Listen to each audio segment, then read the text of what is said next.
an interesting angle on this. So the letterpress world is huge right now. It's all retro and it's all blown up, and Martha Stewart loves it, and so everybody's talking about it.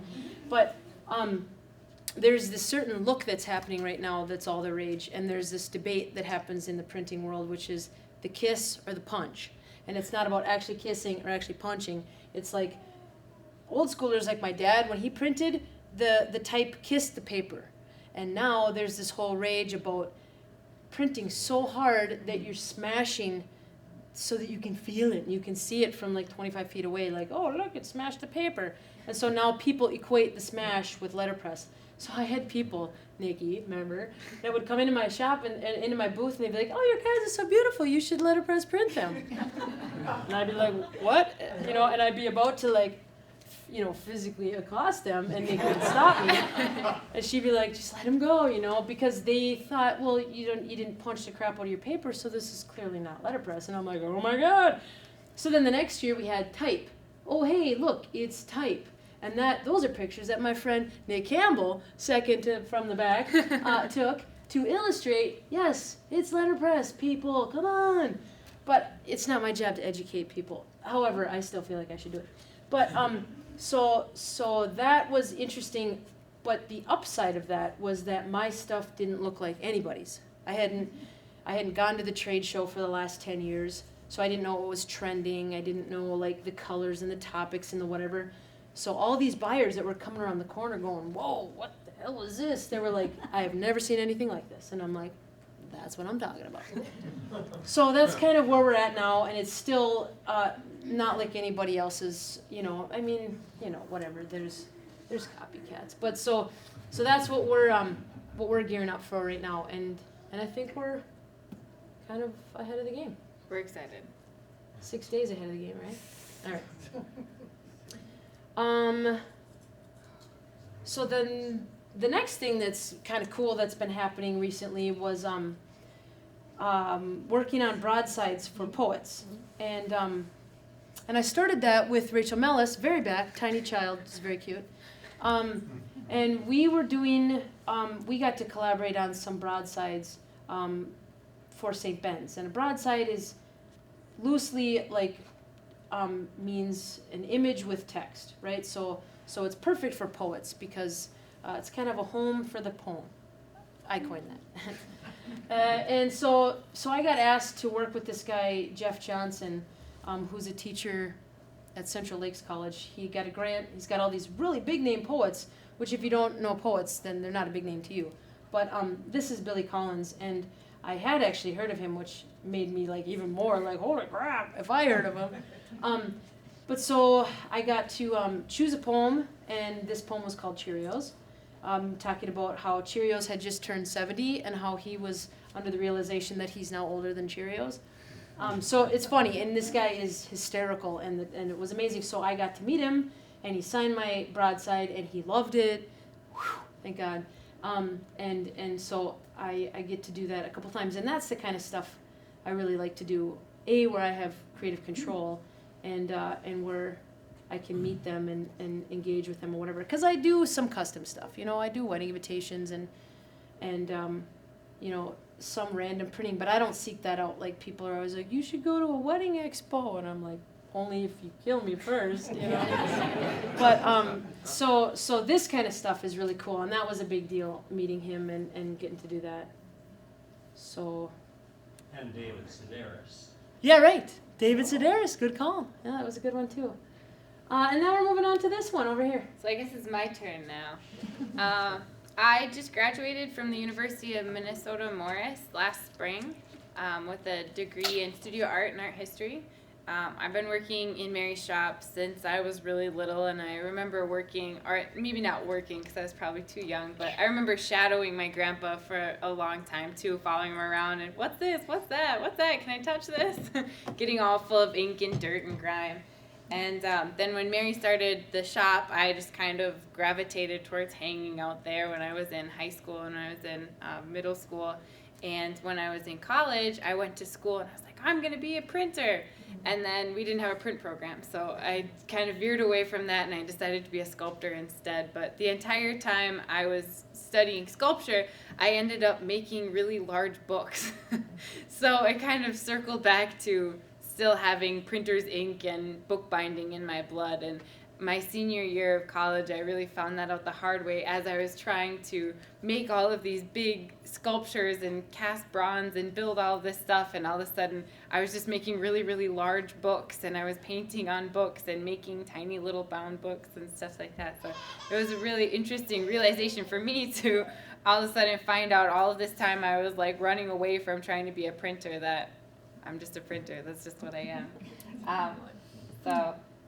Probably when I think back on how I became a printer or something like that, I never really connected the dots until we put this show together and I started thinking about it. Like, my grandpa bought me my first sketchbooks, and I still have some of the drawings that we had worked on together. And this little book down here is actually a letterpress book, and I had written this story about an Easter bunny when I was little. I think the book was published in like 99, so I would have been like 8 years old or something like that.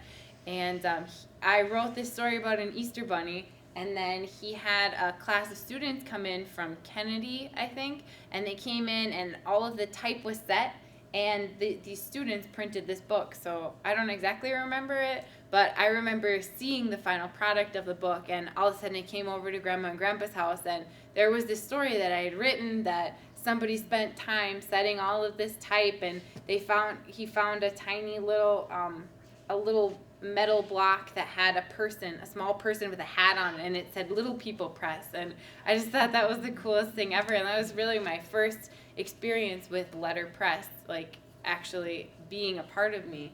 And so we still have a couple copies of this book. It's a really funny story about an Easter bunny wanting to be not an Easter bunny. But then I found some other stuff I was digging through, trying to think about how I tied into this kind of printer history. And I found this copy of a Christmas card that I had done in 2000 for my family. And I had actually carved the linoleum block and printed it with him. And I remember vaguely, like kind of drawing a Christmas tree and then carving it. But when I found it, I looked at it and I was like, that's a letterpress printed card that I made when I was 10. And I don't think a lot of kids have that opportunity to make such awesome art with their grandparents. And I definitely am very blessed to have had the opportunity to work with Mary and to work with my grandpa and to make all of these different projects and to just be really encouraged. And so there's just one more picture I wanted to show here. So you can see this is a picture of me when I was really little and my grandpa. And I just remember him reading me all of these stories. He would go to these weird bookstores and find the strangest books. Like, we collected Uncle Wiggily, and we had all of these pop-up books and these different stories that were really colorful, and he would always read them to me, and then we would just fall asleep reading these books, these goofy, silly stories and books. And I didn't think about it until like growing up, but when I look back on it, all of the books that I'm making are just these goofy pop-up books. And I was like, where do I get these ideas from? And then I think back and I look at the pop-up book of phobias, or all of these different books that he would collect and bring to me and share with me and my sisters. And it's just so awesome to see it. I started making books when I was really small, and then I kind of forgot about it until I was in college. But I found another one of these things where I find it, and I found this book that I had made. It says Grandpa's Scrape Book. And I don't know when it was from, but it's this tiny book that's bound backwards because I probably didn't know what I was doing. But I had worked on it with him, and it was all of these little drawings of my mom and my dad and my sister. And I just think it's so cool to have that opportunity, since I didn't really get to know him while I'm growing up as an artist, to have those memories that I can kind of find, those little treasures that I can find when I look back from when I was really small. So that's kind of what inspired me to be an artist, I think. And then last summer, I had just graduated and I wanted to do something completely different than I had done before. And I worked with a student that I had just graduated with, and his name was Josh Preston, and we set type for 9 hours. Both of us were hand setting type at the same time for 9 hours, and we printed this zine, which is a collection of 6 poems.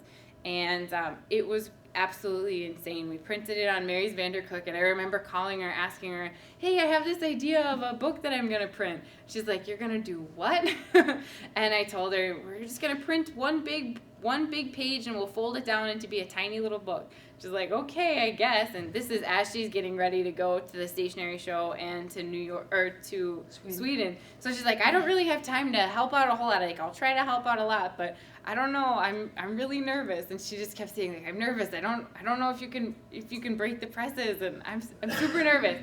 And I was like, no, it'll be fine. We're just gonna set type and we're gonna print it. And you can see all of the times that I did things wrong on the little fan out of things.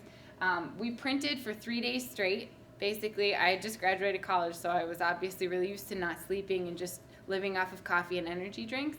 And we had a deadline, which was 4 days. And the ink had to be dry and they had to be folded. So we just sat down and we really got to work, and we set all of this type, and we printed and printed and printed. And Mary's like, yeah, how many are you going to make? And Josh came in, he's like, how about we make like 500? And we got him to rein it in from 500, but I still think we printed like 200 copies of it. It was insane, and all of it is the hand motion of the Vandercook.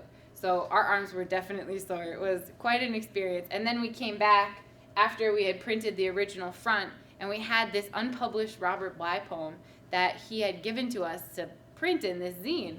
And so we had to go back and set it. So after 3 days of really intensive printing, we went back and we found time and energy to print again. And so we set more poems and more type. And it was just a really awesome process to kind of have my own time in the shop to make my own stuff. Well, it was really cool. And the zine is in the press box out in the main gallery if you check it out.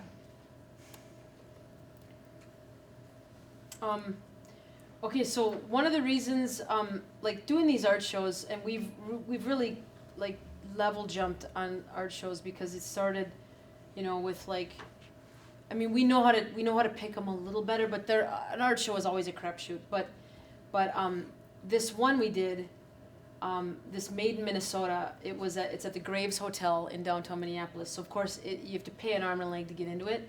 But I had these gals that were like, "Oh, Mary, you have to be there. Your stuff is so wonderful," whatever. And and I will not do a show anymore if Sam won't be there. And I pay her well. She's not a slave anymore. She gets paid.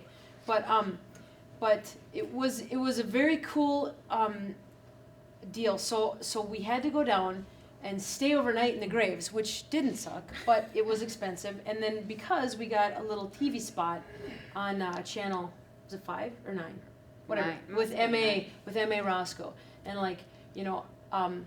which meant we had to get up and be ready to be on TV, live TV, which I'm already a wreck just talking in front of 32 people, and live TV, I just kept having heart palpitations because I thought I would get Tourette's or something, but I didn't. I don't think I swore at all, but so that was us right after we were on freaking live TV, which was totally awesome, and all these people on Facebook, oh my god, we just saw you on TV. So that was pretty cool, and that was a very lucrative, sale. However, it was in the nighttime. It was all these women drinking, there was cocktails and stuff. So they're all just getting loaded and just buying stuff, which was awesome. But then we didn't get out of there. Totally. I mean, it was the longest day ever to humankind, and so we really paid for our success, but I don't know, I mean, it was good, but these little TV bits are pretty cool, so we got that, and then there was the On the Road with Jason Davis. That was pretty sweet. I don't know if anybody saw that. Still running reruns. After every time they run one, I'll get at least one random drive up to the shop, and usually it's someone a little older, perhaps not on Facebook, and it's this older couple that will just show up, and they'll be like, "Oh my gosh, we saw you," and then it's the husband going "I did that all my life. I couldn't hardly believe this. Some young whippersnapper still doing it." So every time they see it, they at least show up, and they're like, "Whoa." totally impressed. So anyways, like we've gotten some press and that kind of thing is obviously huge and validating and blah blah blah. Oh, okay, so let me set it up, right? Yep, you set it up. I'm gonna get it. So then like these local graphic places in town, this was oh crap, I'm gonna forget the name. Gaslight? Gaslight. Yeah. Gaslamp. Gaslight Creative, so that's a graphic design place in town, and they started hearing about me, and so they were like, you know, Bruno, there's this guy coming to town, Aaron Draplin, and it was super ironic because I had totally heard of him, and he was actually totally one of my design heroes, mostly because he's hilarious and he swears a lot, but also because he's an extremely talented designer. So I was like, he's coming to St. Cloud, you know? And they're like, yes, he's coming to St. Cloud, and you get to design the postcard for his talk. And I'm like, that is ridiculous and fantastic. So I designed a really super cool postcard, and then I like to take a little shot at the GoPro, and we made like a silly little video of it, but it's pretty sweet. And I got to meet him, and I got to hang out with him, and you know, we're sort of friends now. I mean, I think we are.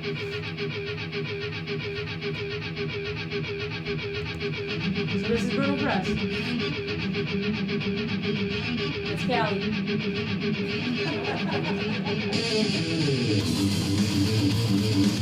That's intern Nancy.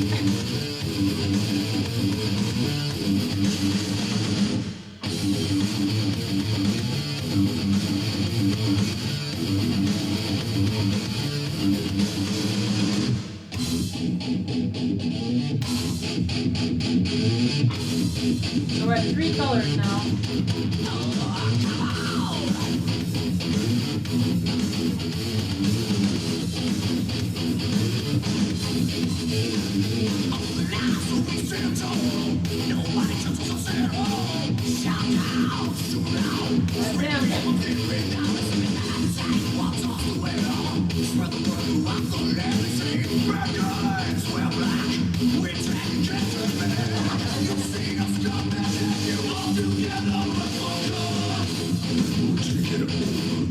You loved him.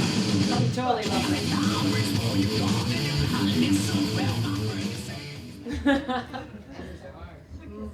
That was pretty sweet. It was cool to meet him and to have him be like, oh, postcards are fantastic.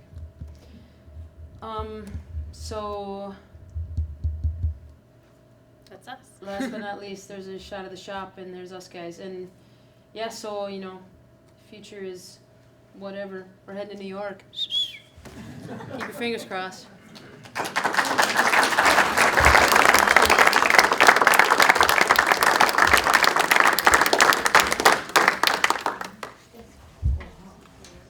Oh, and now we have demos too. Oh yeah, let's do it. Let's print it.